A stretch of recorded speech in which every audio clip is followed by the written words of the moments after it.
Olá pessoal, bem-vindos a mais um vídeo. O meu nome é Jéssica e este é o meu canal, Jéssica Books.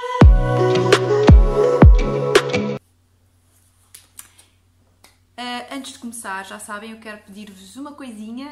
Se gostarem do vídeo, coloquem like e se quiserem seguir aquilo que eu faço aqui, subscrevam o canal. Para além disso, já sabem que podem ativar o sininho para receberem notificação de cada vez que eu faço um vídeo novo.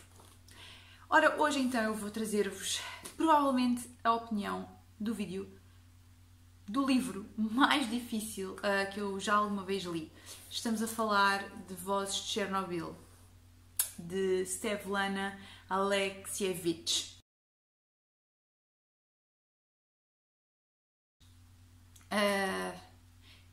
Bem, eu não vou fazer um resumo da história, porque isto não tem uma história, isto são relatos verídicos do que aconteceu, portanto, pessoas que contaram o que é que lhes aconteceu, mas posso sim fazer-vos um bocadinho um resumo do que é isto, do desastre nuclear de Chernobyl. Muitos de vocês já terão ouvido falar, praticamente todos, calculo eu, mas será que vocês sabem bem o que é que aconteceu? Portanto, estávamos no dia 26 de abril de 1986 e o reator número 4 da central nuclear de Chernobyl, que se encontrava na Ucrânia, explodiu. Se levasse as pessoas a prever que fosse acontecer, nada previa que fosse acontecer, e explodiu. Material radioativo espalhou-se por 2/3 da Europa, parte da Ásia, chegou até à África e as zonas mais afetadas foram a Rússia, a Bielorrússia e a Ucrânia. Os relatos que estão neste livro são sobre pessoas da Bielorrússia, que, para quem não sabe, é um país que fica pertíssimo da central nuclear, porque a central nuclear ficava na zona, portanto fica na Ucrânia, mas fica na zona da fronteira com a Bielorrússia e, portanto, muitos bielorrussos foram muito afetados por isto. O que é que, na altura, se fez, tendo em conta que se vivia ainda a chamada o RSS, não é? A União Soviética, e o que é que, portanto, a pessoa que estava à frente do país fez? Por um lado, mentiu, omitiu, se assim podemos dizer. Ai, a radiação, não se preocupem, isto umas semaninhas e está bom. Depois procedeu, obviamente, à retirada de muita gente das suas terras natais, porque a radiação era letal, completamente letal. E, portanto, muita gente teve que sair das suas terras e deixando tudo. E quando eu digo tudo, é roupas, bens, quadros, molduras, livros, porque tudo podia conter radiação.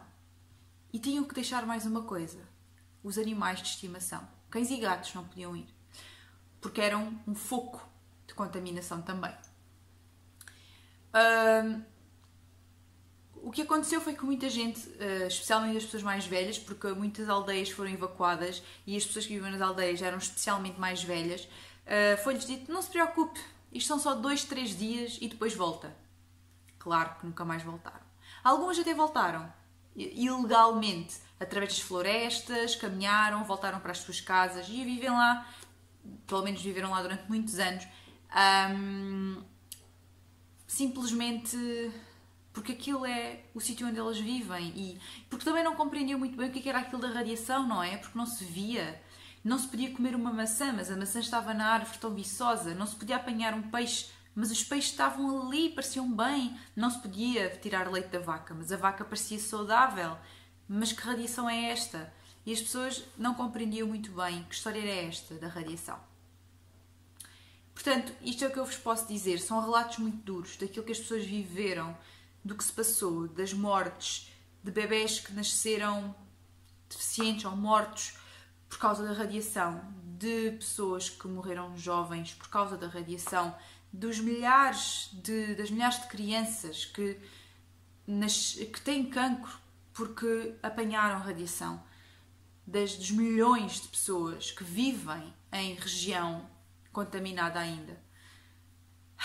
E, portanto, é um livro que nos faz pensar muito, especialmente nesta fase de pandemia, em que nós vimos as nossas liberdades serem retiradas e que vimos a nossa vida normal a ser modificada, este livro fez-me parar um bocadinho e pensar: e se eu tivesse de deixar tudo?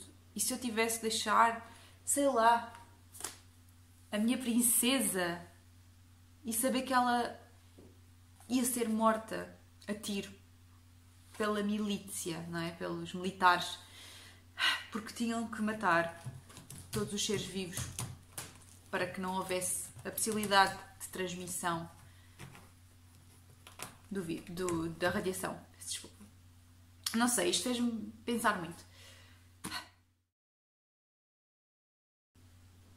Em relação à minha opinião, bem, assim, eu dei 5 estrelas a este livro. Este livro é incrível e esta autora merece muito ter ganho o Prémio Nobel da Literatura, porque eu só conheço este livro dela, para ser sincera, mas ela é jornalista, portanto a Svetlana, ela é jornalista, e ela recolheu estes depoimentos em forma de entrevista, mas ela não colocou entrevista neste livro, ela retirou a sua própria voz, deixando como se isto fosse monólogos de pessoas simplesmente a exporem a sua opinião, numa mestria de linguagem, de arranjo textual incrível. É extremamente bem escrito, muito bem pensado, de uma brutalidade inacreditável, mas muito bom.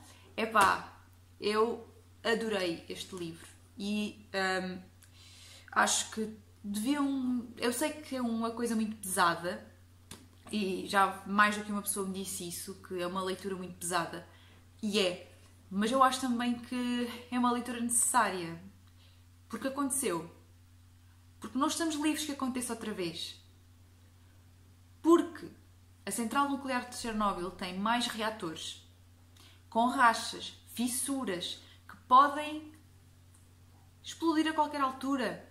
Não se pode chegar perto da central para ver qual é o estado real daquilo, porque morreríamos de radiação. Vocês sabiam que durante milhões de anos ninguém vai poder habitar aquela região? Milhões de anos! Nós temos noção do que é isto, milhões de anos? A quantidade de radiação que saiu daquele reator. E que se diz que se o outro reator da central explodir, vai ser muito pior e muito mais devastador.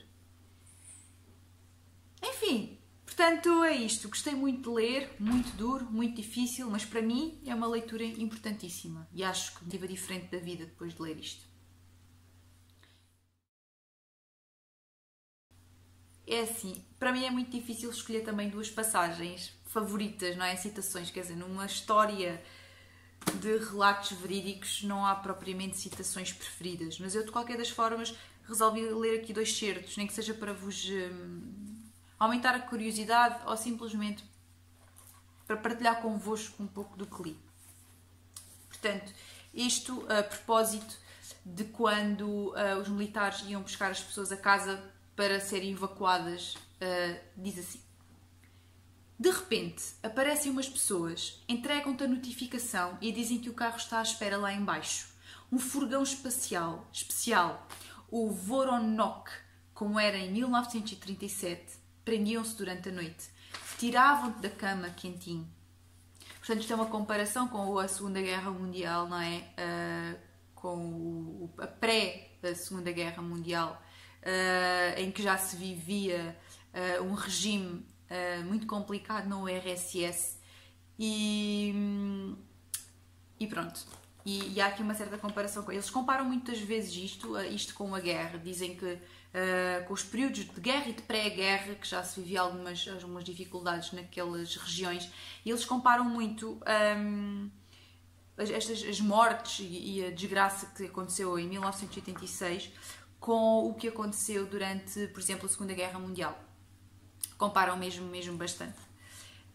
Outra fase, isto é, portanto, um jornalista que foi destacado para ir retirar, um repórter, que foi então destacado para ir para a Bielorrússia ver o que é que se estava a passar meses depois da central nuclear, do reator ter explodido, e então isto foi uma das coisas que ele documentou.